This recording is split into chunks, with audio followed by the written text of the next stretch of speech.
All right, so Coach, we're going to stay with you. Let's go with the pundit picks.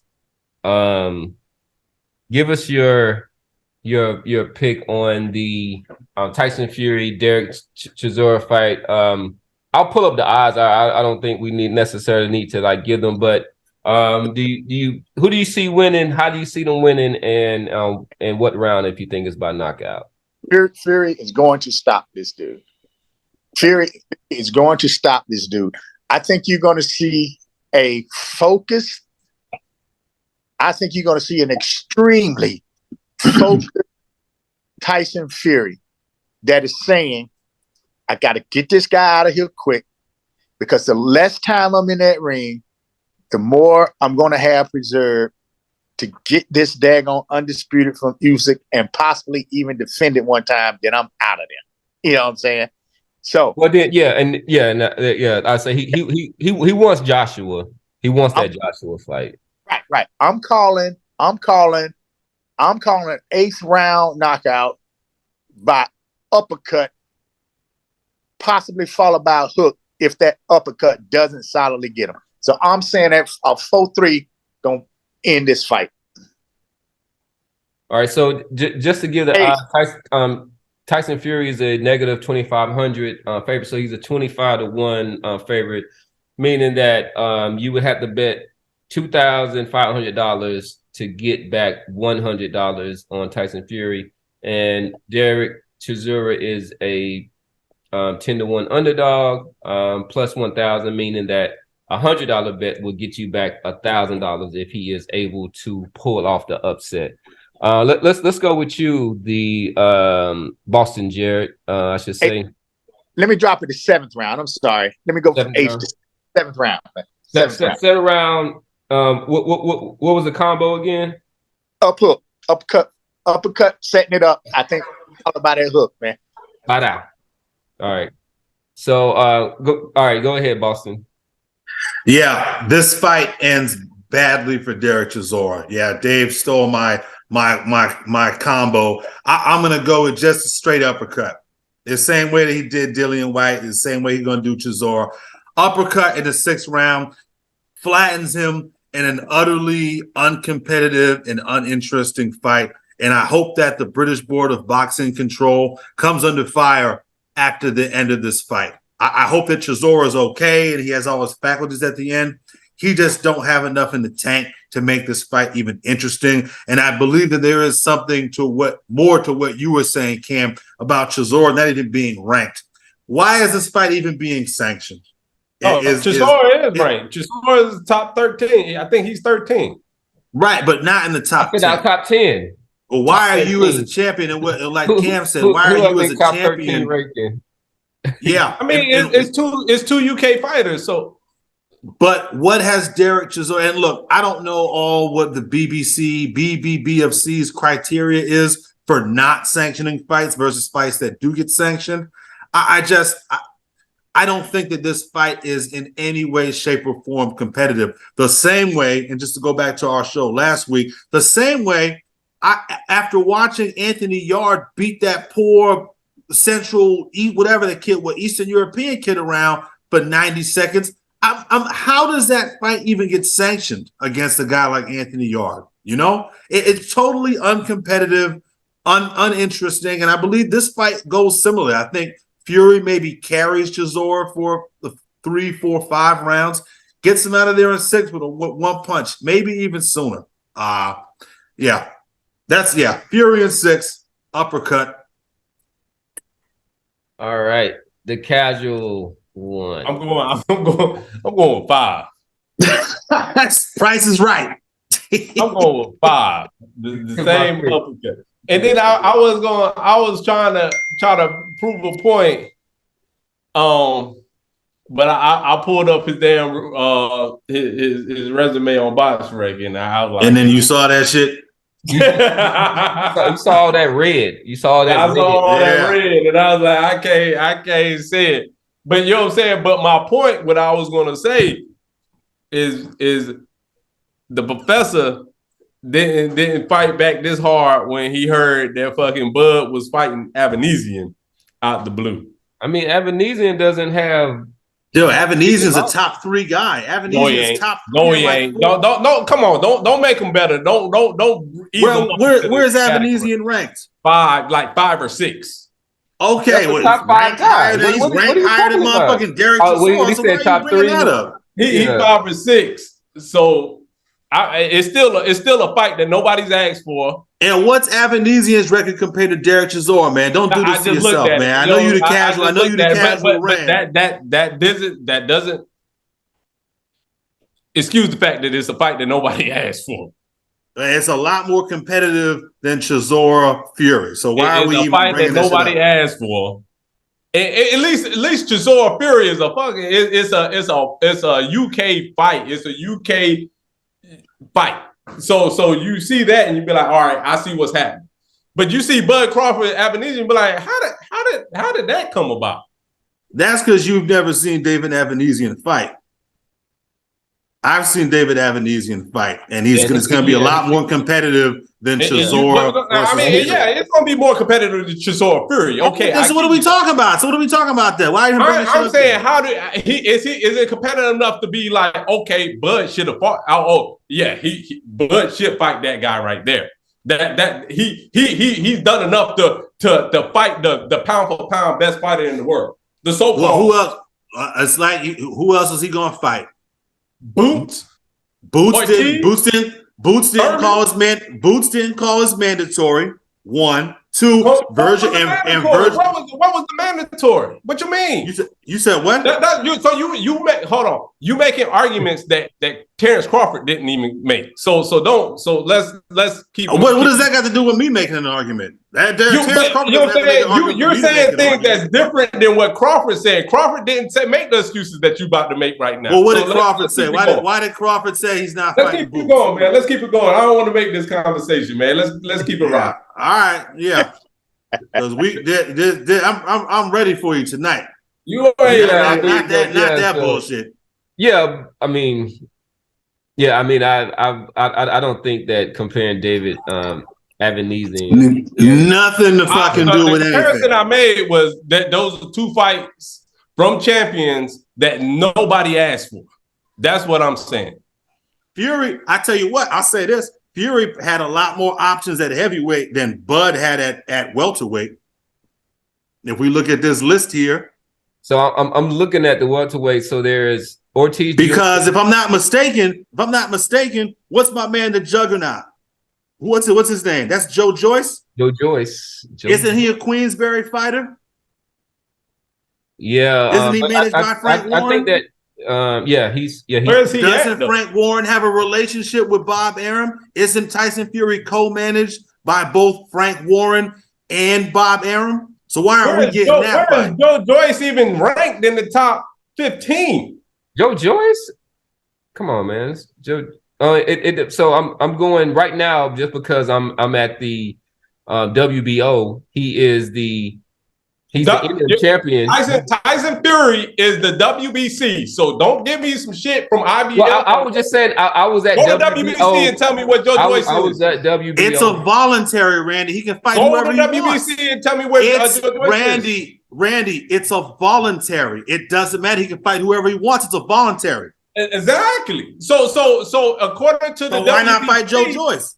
According to the WBC, Chisora is higher than Joe Joyce. Joe Joyce ain't Randy. top 15. It's a voluntary. He already fulfilled his WBC mandatory requirements. So technically, all I'm saying is, he could have fought Joe Joyce. That's the Juggernaut, right? Hold on. You making me fight 2 different arguments. I understand what you're saying, but then a fucking professor be like, he ain't in the top 10.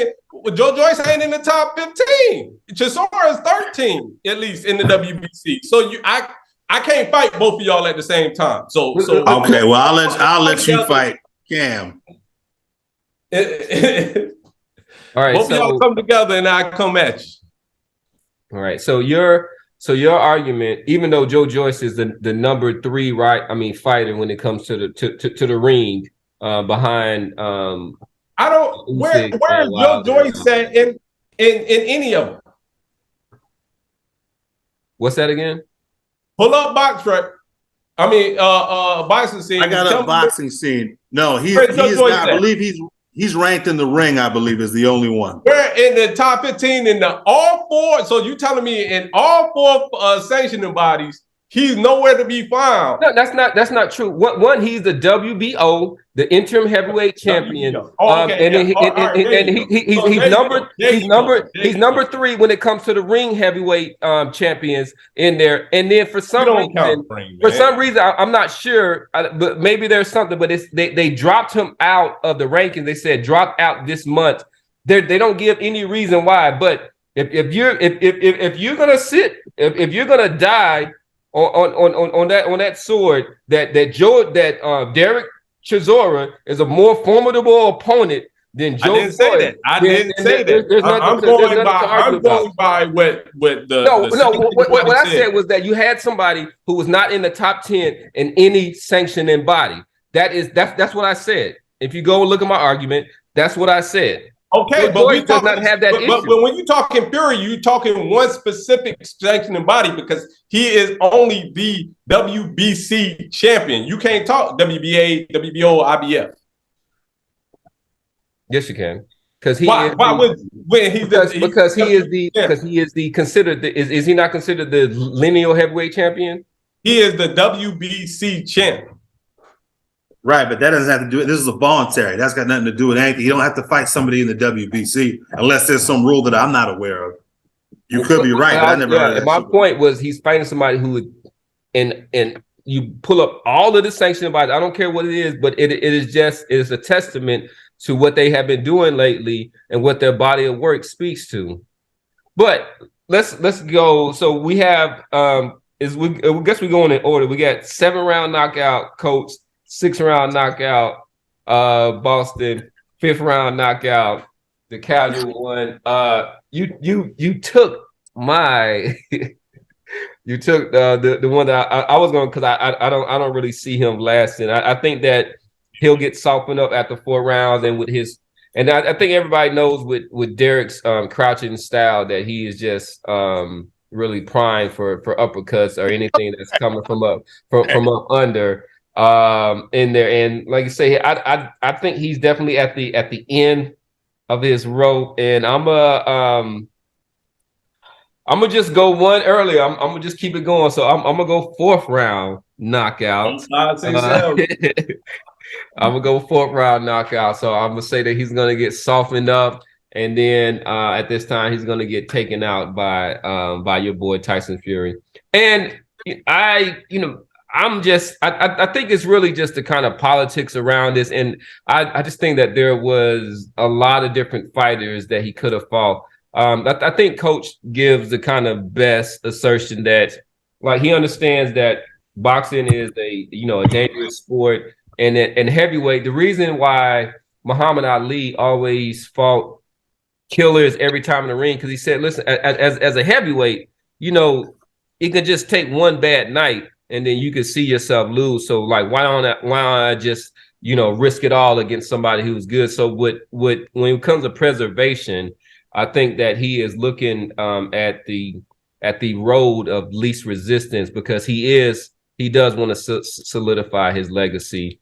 And so, I mean, with that argument, I could feel a little bit better about Tyson taking on this fight. Also, a quick note here. The reason why Joe Joyce was probably dropped out of those rankings is because technically he is a title holder, right? He's got the Reggie belt, and title holders cannot be ranked within other sanctioning bodies. So I think, was it the WBO or the WBC that said that it was going to try to change that? So that was the WBA that was going to try to get rid of that Reggie belt. Yeah. Okay. I believe. Yeah, thanks for that. Well, no, we like we say, we like to educate.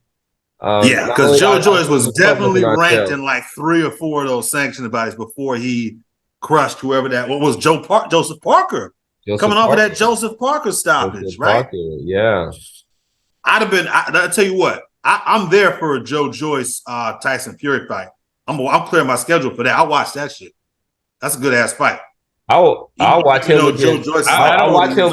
But I'll watch him against Deontay Wilder. as I mentioned, I don't think that ever happens. I think Tyson Fury holding his next 3 fights and is going into the sunset. The 3 fights like Usyk is unification. Wilder, that's undisputed. That's undisputed. Undisputed. Fury is just. You mean Joshua? That's a legacy fight, and then if he can retire Wilder for a 4th time, man, and then if you talking about a Parker fight, Parker compared to those 3 fights I just mentioned, man, he gonna be like, man, go ahead, I'll retire before I fight him. All right. All right. So with that, we will end on that note. I think this was we're not gonna fight. We're not gonna talk Zach Parker and fucking John Ryder. I don't know if that deserves any of our time or whatnot. I was thoroughly disappointed, but we can give them quick shout out to some bullshit. Quick shout out to Google Images and timestamps too, so that fans can help quickly verify BS. Did y'all see that? Did y'all see Joseph? But you had me believing in Parker. He's like, Parker's a good fighter. He's like, I did, and I feel bad. I feel bad for you know what I'm saying. I don't. You're absolutely right. You got me. I don't care about the fight. I'm caring about the ramifications. Now, you know what I'm saying? He's gonna be set to be the one to fight Canelo, and now we're gonna have to run. He's talking about it. But that was always gonna be the case, though. Yeah, but then listen, like that's why I say everybody, plays the fool, and that's gonna be us, because look how Canelo is setting this up. What's he saying? I want the Bivol fight. I really want the Bivol fight. I want the Bivol fight. So you put that narrative out there, knowing you're not going to make that fight. You're going to say something happened, we gave him an offer, they couldn't come do it, and then you're going to go over there and beat up on John Ryder. Well, to be fair here, you said what? John Ryder's going to be Cinco de Mayo. Right, and to be fair to Canelo, he is coming off of a wrist injury, right? It's wrist surgery, right? He had a surgical procedure done. Keep that Bivol talk to yourself then. Nah, fair enough. But he could be set the same way that Tank is sitting here talking about a Ryan Garcia fight and a Devin Haney fight that's years away. We got to keep that same energy for Canelo also. He's got injured legitimately, right? Got it fixed. He's gonna fight a tune-up fight, and then, according to him, fight Bivol after. I'll believe it when I see it, but if we're going to criticize Canelo for that, we also got to criticize Tank for calling out guys for fights 2 years in advance or whatever. Oh, man, I'm down to do that. With that said, hold on, before you go there. That's one of wait, come on, let Dave talk, man. Oh, go ahead. Hey, look, just a reminder too, man. So this weekend, man, y'all check out that Roman Gonzalez and Juan Estrada fight, man. Yeah, that's another trilogy also.